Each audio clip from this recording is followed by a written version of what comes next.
గుంటూరులో శతాబ్దాల గౌరవం, పట్టు పరంపరకు ప్రతీక, సంప్రదాయానికి శాశ్వత చిరునామా సఖీ.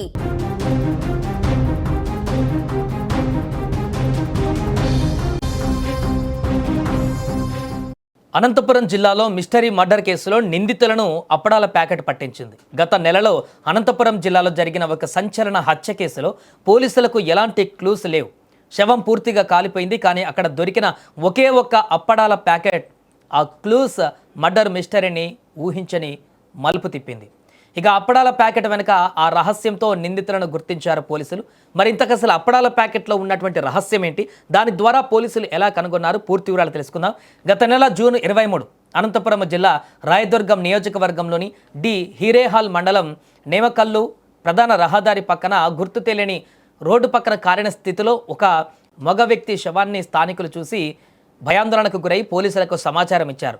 గుర్తుపట్టడానికి వీల్లేకుండా పెట్రోల్ పోసి తగలబెట్టారు హంతకులు. చనిపోయింది ఎవరు, ఎక్కడి వారు, ఎందుకు చంపేశారు, ఇలాంటి క్లూస్ కూడా అక్కడ లభించలేదు. కానీ ఈ కేసును అనంతపురం జిల్లా ఎస్పీ శ్రీ జగదీష్ అత్యంత సీరియస్గా తీసుకున్నారు. డిఎస్పీ రవిబాబు నేతృత్వంలో సిఐ వెంకటరమణ, ఎస్ఐలు గురుప్రసాద్ రెడ్డి, నబీ రసూల్, నాగమధులతో ప్రత్యేక బృందాలను రంగంలోకి దించారు. హత్య జరిగిన ప్రదేశంలో పోలీసులకు 3 వస్తువులు దొరికాయి. ఒకటి సగం కాలిన కన్నడ న్యూస్ పేపర్, రెండవది ఒక జంధ్యం, మూడవది చెన్నై కంపెనీకి చెందిన ఒక అప్పడాల ప్యాకెట్. ఇక్కడే పోలీసులు తమ చాకచక్యాన్ని ప్రదర్శించారు.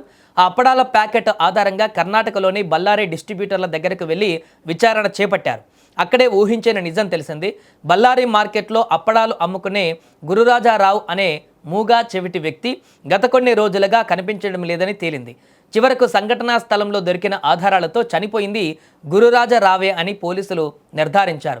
అయితే మాట్లాడలేని, వినపడని ఒక అమాయకుడిని చంపాల్సిన అవసరం ఎవరికి వచ్చింది? ఇదే కోణంలో పోలీసులు ఇప్పుడు దర్యాప్తు చేపట్టారు. అయితే ఇందులో ట్విస్ట్ ఏంటంటే, హత్య జరిగింది మరుసటి రోజే మృతుడు గురురాజారావు ఏటీఎం కార్డు నుండి డబ్బులు డ్రా అయ్యాయి. దీంతో అలర్ట్ అయినటువంటి పోలీసులు వెంటనే ఆ ఏటీఎం సీసీటీవీ ఫుటేజ్ను పరిశీలించారు. అక్కడ 2 వ్యక్తులు అనుమానాస్పదంగా డబ్బులు డ్రా చేస్తూ ఒకరికొకరు సైగలు చేసుకోవడం కనిపించింది. పోలీసులు ఆ సైగలను, వారి కదలికలను నిశితంగా విశ్లేషించారు. చివరకు ఆ హంతకులు మరెవరో కాదు, మృతుడికి అత్యంత ఆప్తులైన స్నేహితులే అని తేలింది.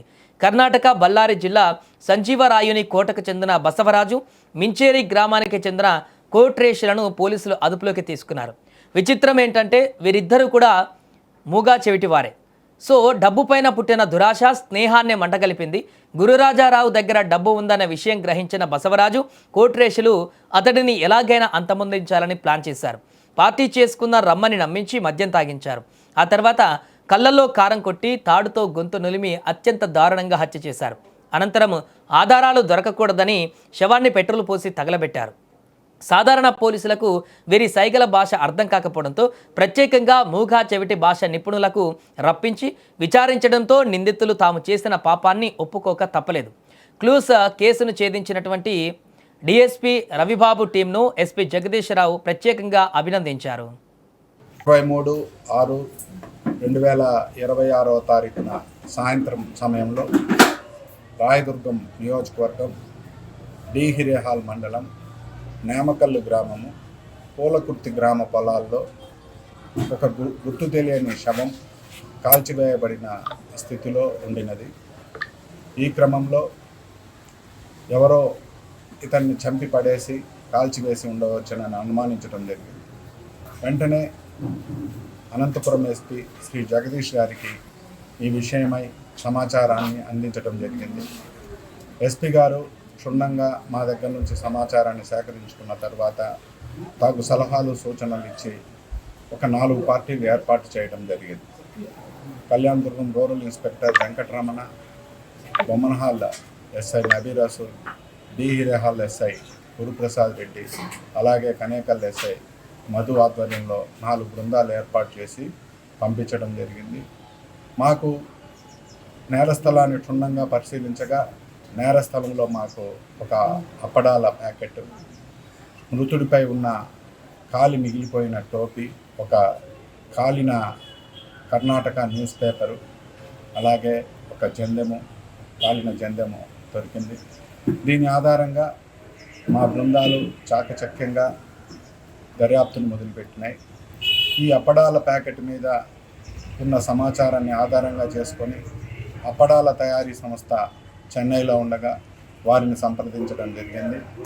వారు బళ్ళారి, రాయదుర్గము ఈ పరిసర ప్రాంతాల్లో ఎవరెవరికి వాళ్ళు అప్పడాలు సప్లై చేస్తున్నారో ఆ డిస్ట్రిబ్యూషన్ వారి యొక్క వివరాలు సేకరించి దాని ఆధారంగా బళ్ళారి, రాయదుర్గం పట్టణాల్లోని డిస్ట్రిబ్యూటర్ను సంప్రదించడం జరిగింది. ఈ క్రమంలో బళ్ళారిలోని ఒక డిస్ట్రిబ్యూటర్ను సంప్రదించగా అతను తన డిస్ట్రిబ్యూటర్ లిస్టులంతా ఇవ్వడం జరిగింది. ఆ క్రమంలో అతను విచారించే క్రమంలో 22/6/2026 తారీఖున తన దగ్గర నుంచి ఒక మూగా చెవిటి బదిరుడైన గురురాజు అనే అతను తీసుకుంటూ వెళ్తూ ఉంటాడని, అతను 22వ తారీఖు నుంచి కనిపించడం లేదని తెలియచేయడం జరిగింది.